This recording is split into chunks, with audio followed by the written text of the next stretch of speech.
दोस्तों, यह कहानी है एक 9 साल के बच्चे की जिसका बचपन किसी नरक से कम नहीं था, लेकिन उसने हार नहीं मानी और पूरी दुनिया को अपने कदमों पर झुका दिया। चलिए देखते हैं कैसे।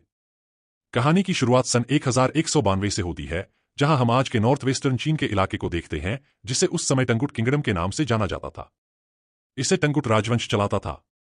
यहां पर कई सारे मंगोलियन ट्राइब्स के समूह रहते थे, जिनके सरदार को खान कहा जाता था। इन ट्राइब्स के खानों की आपस में बहुत गहरी दुश्मनी थी, क्योंकि ये सभी लोग सत्ता में बने रहना चाहते थे, जिसके चलते इनके बीच अक्सर लड़ाइयां होती रहती थीं। इन लड़ाइयों में बहुत सारे लोग मारे जाते थे। मंगोल की दुनिया में कोई नियम कानून नहीं थे, इसलिए एक सुप्रीम खान की सख्त जरूरत थी ताकि सभी लोग एकजुट हो सकें। अब सीन शिफ्ट होता है और हम एक आदमी को देखते हैं, जिसका नाम यीशु था। वह चीन के वेस्ट साइड से एक छोटा मोटा खान था। इस समय वह सफर पर निकला था और उसके साथ उसका 9 साल का बेटा टैमो भी था। दरअसल यीशु अपने बेटे के लिए एक पत्नी ढूंढने के लिए निकला था। रात होने पर वे अपने दोस्त के टेंट पर आराम करने के लिए रुकते हैं। वहीं जब टैमो अपने घोड़े के पास खड़ा होता है, तो उसके पास एक छोटी लड़की आई, जिसका नाम बोट था।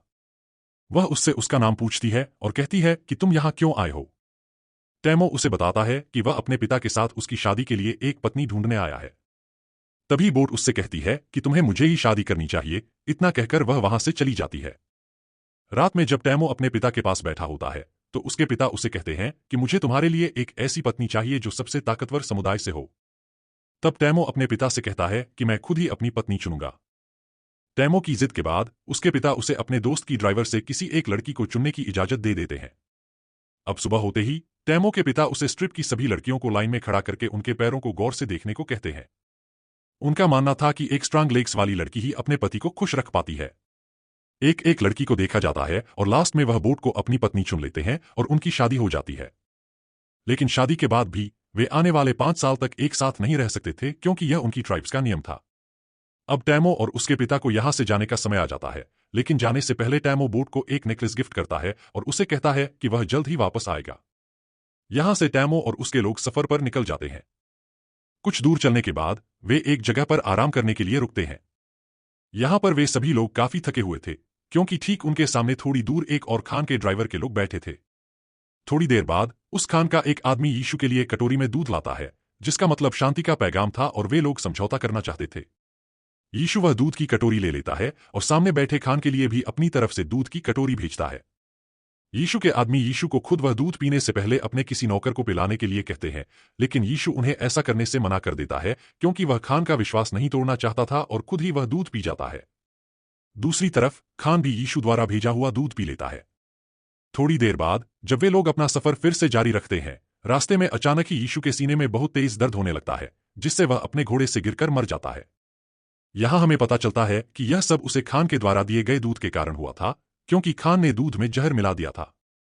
तब टैमो अपने पिता के पास जाता है, लेकिन उसके साथ के सभी लोग उसे यहीं अकेला छोड़कर वहां से जाने की तैयारी करने लगते हैं, क्योंकि उनकी बीच एक परंपरा थी जिसमें उनका मानना था कि उन्हें किसी मजबूत इंसान को ही फॉलो करना चाहिए। अब जबकि यीशु चुनकर राजा था और उसकी मृत्यु हो चुकी थी, इसलिए यीशु के लोग अपने लिए एक नए राजा की तलाश में निकल पड़ते हैं।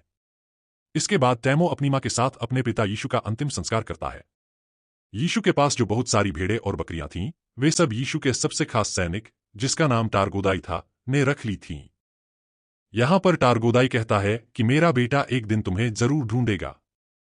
एक रिवाज था जिसके हिसाब से किसी को करने से पहले उसकी हाइट को उनके रथ के पहिए से नापा जाता था और वे कभी भी बच्चों को नहीं मारते थे। जब दरघटाई टैमो की हाइट को उनके रथ के पहिए से नापता है, तो उसकी हाइट कम निकलती है और टैमो अभी बच्चा था, इसलिए वह वापस जाता है। लेकिन तरबूटाई उसकी मां को कहता है कि वह अगले साल टैमो को फिर से लेकर आएगा और तब तक उसकी हाइट और उम्र भी बढ़ चुकी होगी। कुछ महीनों बाद जब सर्दी आ जाती है, तो टैमो चीन के पास छिपने के लिए कोई जगह नहीं पाता। तभी उसे अपने पिता की बात याद आती है कि उन्होंने कहा था कि भगवान टंगड़ी उनकी बुरी परिस्थितियों में मदद करेंगे, इसीलिए वह सीक्रेट माउंटेन की ओर निकल पड़ता है। लेकिन रास्ते में अचानक उसका घोड़ा बर्फ से फिसल जाता है और वह झील में गिरकर डूबने लगता है। वह डूबकर मरने वाला था, लेकिन तभी वहां उसकी ही उम्र का एक लड़का, जिसका नाम जम्मू था, उसे झील से बाहर लाकर उसकी जान बचा लेता है। यहां पर जम्मू और उसका भाई उसे अपने साथ घर ले जाते हैं और उसे खाना देते हैं। टैमो जम्मू का धन्यवाद करता है। इसके बाद जम्मू का और उसका भाई अपने अपने हाथ पर कट लगाकर अपना खून दूध में मिलाकर टैमो को वह दूध पीने को कहते हैं। तैमो वह दूध पी जाता है और अब वे दो नहीं बल्कि तीन भाई बन गए थे। उन्होंने तैमो को अपना भाई बना लिया था। अगली सुबह दरघटाई अपने लोगों के साथ तैमो को ढूंढते हुए यहां आ जाता है ताकि वह तैमो को जान से मार सके। तरबूटाई के लोग तैमो को पकड़कर उसे अपने साथ ले जाते हैं। लेकिन जब वे तैमो की हाइट रथ के पहिए से नापते हैं तो अभी भी उसकी हाइट उतनी ही थी जितनी पहले थी। इस वजह से वे लोग तैमो को तब तक के लिए कैदी बनाकर रख लेते हैं जब तक उसकी हाइट नहीं बढ़ जाती। इनके ड्राइवर में एक बुजुर्ग आदमी था जो कैद में तैमो को रोज खाना खिलाता था और उसके जख्मों पर मलहम पट्टी भी करता था। कुछ दिनों बाद दरघटाई फिर से तैमो की हाइट नापता है, लेकिन अभी भी उसकी हाइट उतनी ही थी। इसी समय पर यहां बारिश होने लगती है और सभी लोग अपने अपने तंबू में चले जाते हैं। इसी बात का फायदा उठाकर वह बुजुर्ग आदमी तैमो को वहां से छुड़ाकर भाग जाता है। तैमो भागते भागते बहुत दूर चला जाता है और उसके गले में एक भारी लकड़ी का फंदा भी बंधा हुआ था। लेकिन किसी तरह वह उसे पहाड़ पर जाता है जहां उसके पिता ने बताया था। वहां उसे भगवान टंगड़ी से मदद मिलती है और अचानक तैमो के गले में बंधा लकड़ी का फंदा अपने आप खुलकर नीचे गिर जाता है। यहां से सीन कट होता है और हम सन 1186 में तैमुजीन को देखते हैं जो अब एक नौजवान बन चुका था। लेकिन तैमुजीन अभी भी तुबोई के लोगों से बचकर भाग रहा था। कई सालों से तरबूटाई के लोग तैमुजीन को ढूंढ रहे थे और एक दिन वे उसे ढूंढ ही लेते हैं और उसे पकड़कर फिर से कैदी बना लेते हैं जिसमें उसे बचपन में रखा गया था। अब चूंकि तैमुजीन की हाइट और उम्र बढ़ चुकी थी इसलिए उसके मारे जाने के चांस बहुत ज्यादा थे। लेकिन तरबूटाई उसे जान से नहीं मारता क्योंकि वह उसे अपनी जान की भीख मांगते हुए देखना चाहता था। तैमुजीन कहता है कि मैं खुशी खुशी मर सकता हूं लेकिन तुम्हारे आगे जान की भीख कभी नहीं मांगूंगा। यह सुनकर तरबूटाई उसे टॉर्चर करना शुरू कर देता है और कहता है कि अब मैं तुम्हें धीरे धीरे तड़प तड़प कर मारूंगा। यहां पर हम देखते हैं कि वह बूढ़ा आदमी अभी तक जिंदा था और वह फिर से तैमुजीन के पास जाकर उसे पानी पिलाता है। एक दिन शाम को जब सभी लोग आपस में व्यस्त थे तो तरबूटाई तैमुजीन के पास अकेला उससे बात करने जाता है। इसी बात का फायदा उठाकर तैमुजीन उस लकड़ी के फंदे से जिसमें उसे बांध दिया गया था तरबूटाई को मारकर वहां से भाग जाता है। अब तरबूटाई को मारकर वह खुद खान बनने के लिए तैयार था। अब तैमुजीन सबसे पहले अपनी पत्नी बोट के पास जाता है जिससे उसने बचपन में शादी की थी। बोट अब बड़ी हो चुकी थी और बहुत खूबसूरत भी। बोट उसे कहती है कि मैं कई सालों से तुम्हारा इंतजार कर रही थी और अब फाइनली वे दोनों साथ थे। कुछ दिनों बाद वे लोग यहां से निकल जाते हैं। तैमुजीन सीधा अपनी मां और बहन के पास जाकर उनसे मिलता है। उसकी मां और बहन बहुत खुश थीं। लेकिन एक दिन मार्केट खान के लोगों ने उनकी मां को किडनैप कर लिया। तब तैमुजीन ने कसम खाई कि वह अपनी मां का बदला जरूर लेगा। अब ये लोग बोट को किडनैप करने आए थे। बोट और तैमुजीन दोनों यहां से भागने की कोशिश करते हैं लेकिन तभी एक तीर बोट को लग जाता है जिससे वह अपने घोड़े से नीचे गिर जाती है और उसे किडनैप कर लिया जाता है। दरअसल मार्केट खान बोट को अपनी पत्नी बनाना चाहता था। वहीं दूसरी ओर तैमुजीन ने अपनी पत्नी बोट को वापस लाने के लिए मदद के लिए अपने पुराने भाई जम्मूका के पास जाता है। जम्मू कभी एक स्ट्रिप का खान था और बहुत पावरफुल ड्राइव थी। जम्मू मदद करने के लिए तैयार था लेकिन लड़ाई के लिए 1 साल का इंतजार करने को कहता है क्योंकि उसे बाकी ट्राइब्स पर अटैक करके उन्हें अपने अंदर लेना था। समय के साथ 1 साल बीत जाता है और वह समय आ जाता है जब वे दोनों भाई मिलकर मार्केट खान के ड्राइव पर हमला करते हैं। लड़ाई में वे सभी लोगों को मारकर मार्केट खान और उसकी ड्राइव को हराकर उनका जरूरी समाज अपने साथ ले लेते हैं। एक टेंट में बोट बैठी थी जो प्रेग्नेंट थी। इसके बावजूद भी तैमुजीन उसे अपने साथ ले जाता है। इस रात वे अपनी जीत का जश्न मनाते हैं और तैमुजीन के साथ और भी कई लोग जुड़ जाते हैं। तैमुजीन ने मारे हुए लोगों के परिवारों को भी कुछ समाज दिया जो लड़ाई में अपनी जान गंवा चुके थे। जम्मूका के 2 लोग यह सब देखते हैं और तैमुजीन के ड्राइव के साथ जुड़ जाते हैं। अब मंगोल में शुरू से ही यह नियम था कि वे अपने खान को खुद ही चुन सकते थे जिसमें जम्मूका कुछ नहीं कर सकता था। लेकिन यह देखकर कि उसकी ट्राइब के 2 लोग तैमुजीन के ड्राइव में शामिल हो गए हैं जम्मूका तैमुजीन के खिलाफ दुश्मनी बढ़ जाती है। चौमुखा के आदमियों को उनके घोड़े चुराते हुए देख लेते हैं। जम्मूका के आदमी बचकर वहां से भागने लगते हैं। इस बात को लेकर तैमुजीन के आदमी गुस्से में गलती से उन्हें जान से मार डालते हैं। लेकिन जब वे लोग जम्मूका को देखते हैं तो पता चलता है कि उनमें से एक आदमी जम्मूका का बड़ा भाई था। अब जैसे ही जम्मूका को अपने बड़े भाई की मौत का पता चलता है वह तैमुजीन को जान से मारने की ठान लेता है। इसके लिए वह आसपास की ट्राइब्स के खानों से हाथ मिला लेता है और एक बड़ी ड्राइव बनाकर तैमुजीन पर हमला कर देता है। तैमुजीन जानता था कि वे लोग युद्ध नहीं जीत सकते क्योंकि उसके पास उतने सैनिक नहीं थे जितने जम्मूका के पास थे। इसलिए वह अपनी ड्राइव की औरतों और बच्चों को वहां से भेजने का आदेश देता है और बाकी लोगों को लड़ने के लिए कहता है। इस लड़ाई के बीच तैमुजीन अपने सैनिकों के साथ हार जाता है और जम्मूका उसे और उसके सैनिकों को बंदी बना लेता है।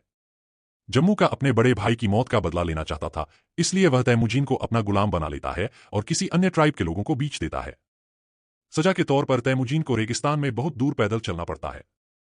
बहुत दूर चलने के बाद वे एक शहर पहुंच जाते हैं, जहां तैमुजीन को एक पिंजरे जैसे कमरे में रखा जाता है ताकि बाहर से लोग उसे देखकर हंस सकें और उसका मजाक उड़ा सकें। एक दिन इस सल्तनत का राजा बाजार आया और उसने तैमुजीन को देखा। वह तैमुजीन को चंद पैसों में खरीदने के लिए अपने लोगों से बात करता है, लेकिन राजा के लोग तैमुजीन को खरीदने से मना करते हैं। फिर भी राजा तैमुजीन को खरीद लेता है। इसके बाद तैमुजीन को एक पिंजरे जैसे कमरे में रखा जाता है जो शहर के बीचों बीच था। यहां पर तैमुजीन को देखने के लिए एक बुद्धिस्ट मोंक हर रोज आता था और उससे माफी मांगता था। एक दिन बुद्धिस्ट मोंक समझौता करता है कि अगर तुम मेरी पत्नी को ढूंढोगे तो मैं आगे चलकर इस गांव को कभी नुकसान नहीं पहुंचाऊंगा। इसके बाद वह बुद्धिस्ट मोंक रेगिस्तान में तैमुजीन की पत्नी को ढूंढने के लिए निकल पड़ता है। लेकिन बुद्धिस्ट मोंक एक बूढ़ा आदमी था, इसलिए वह गर्मी के मारे बेहोश हो जाता है। खुशकिस्मती से उसे मारे हुए बुद्धिस्ट मोंक के पास एक नेकलेस मिलता है जो तैमुजीन ने उसे दिया था। इससे उसे पता चलता है कि तैमुजीन अभी भी जिंदा है। इसके बाद बोट अपने पति को ढूंढने के लिए शहर में निकल जाती है और उसे तैमुजीन पिंजरे में बंधा हुआ मिलता है। इस रात बोट यहां की सिपाही को रिश्वत देकर तैमुजीन को वहां से निकाल लेती है। अब तैमुजीन दिखता है कि उसका बेटा बड़ा हो चुका है और बोट की एक बेटी भी है। बोट तैमुजीन को घर ले आती है और पूरा परिवार हंसी खुशी रहने लगता है। एक दिन बोट तैमुजीन से कहती है कि सभी मंगोल एक जैसे ही होते हैं, सभी चोरी करते हैं और एक दूसरे को मारते हैं। यह बात तैमुजीन पर गहरा प्रभाव डालती है और वह अपनी फैमिली को छोड़कर वहां से निकल जाता है।